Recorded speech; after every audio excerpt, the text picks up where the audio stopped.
Salut la famille, j'espère que vous allez bien. Ici, chez moi, ça marche très bien.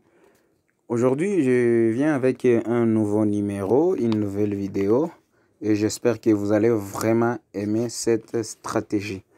C'est une stratégie basée sur des bandes de Bollinger, comme vous pouvez bien les remarquer. Et premièrement, je vous invite à s'abonner sur ma chaîne, cliquez sur le bouton notification pour ne pas rater d'autres vidéos.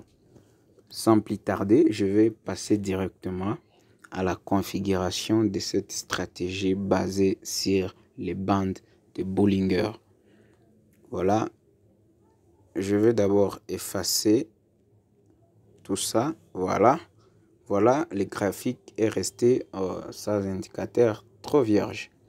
Premièrement, je vais ajouter une bande de Bollinger. Je vais d'abord cliquer par défaut pour avoir les données par défaut des bandes de Bollinger. Je vais insérer une première bande de 50 périodes. Écart, je vais mettre l'écart de 1.100. Voilà, 100. Décalage, je laisse ça à 0. Appliquer A, je mets Typical Price HLC bar 3. Les styles, je vais mettre 3 pixels. 3 pixels. Et la couleur, je mets la couleur un instant là. Voilà. Je vais mettre. Je peux faire descendre ça ici. J'espère que là, ça ira très bien là. Voilà. Je disais les styles 3 pixels. La couleur, je mets la couleur bleue. OK. Voilà. On vient de configurer notre première bande de Bollinger. La deuxième bande, je vais l'intégrer là.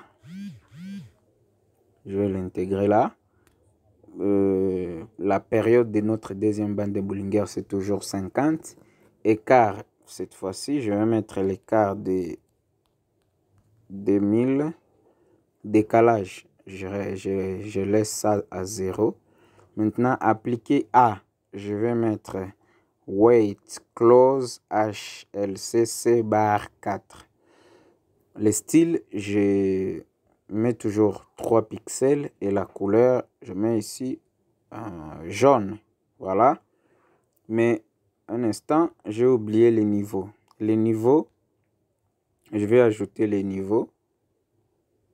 Voilà, les niveaux ici. Nous aurons besoin d'un niveau de 0,6. Après, nous aurons besoin d'un niveau de 0,65. Et puis 0,7. Ensuite, nous aurons besoin d'un niveau de 0,75.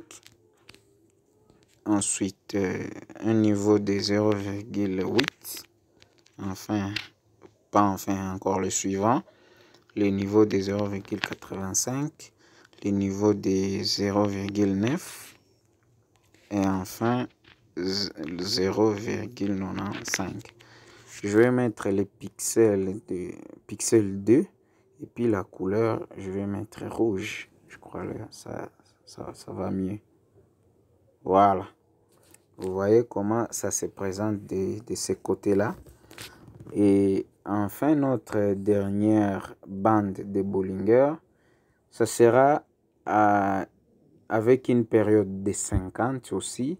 L'écart toujours de 2000, décalage 0.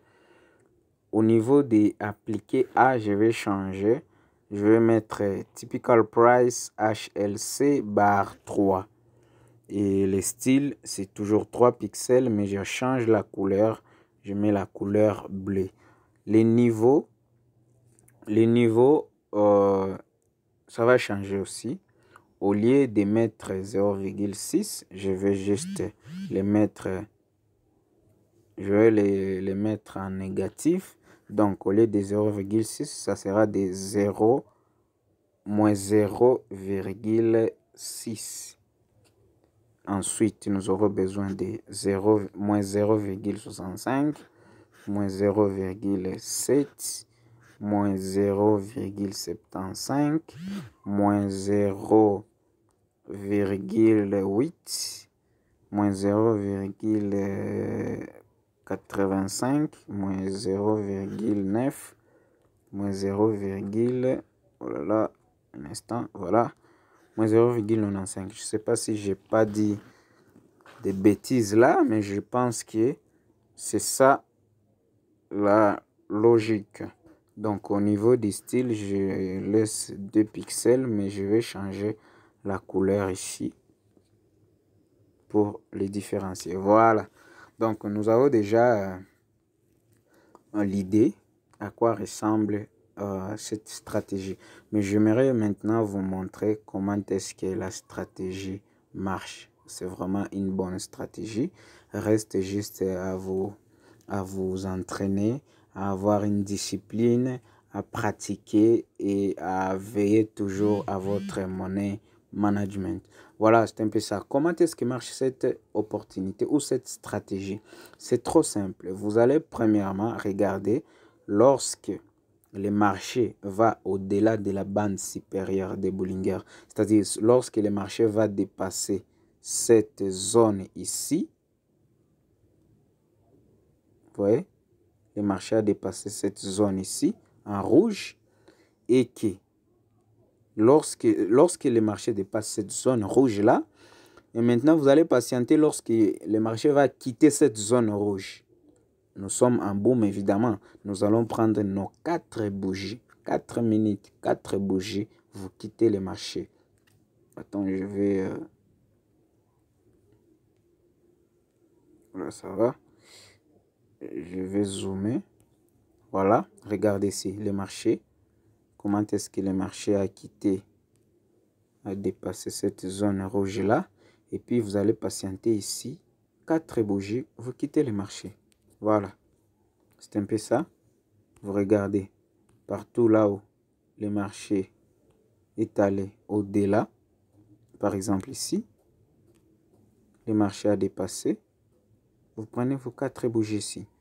A dépassé ici un tout petit peu. Vous prenez vos 4 bougies. Si nous sommes en boom. Voilà, vous pouvez regarder ici. À ce niveau ici, je vais vous montrer. Le marché ici n'a pas dépassé la zone supérieure. Et là, vous ne pouvez pas prendre des positions parce qu'il y a déjà un spike.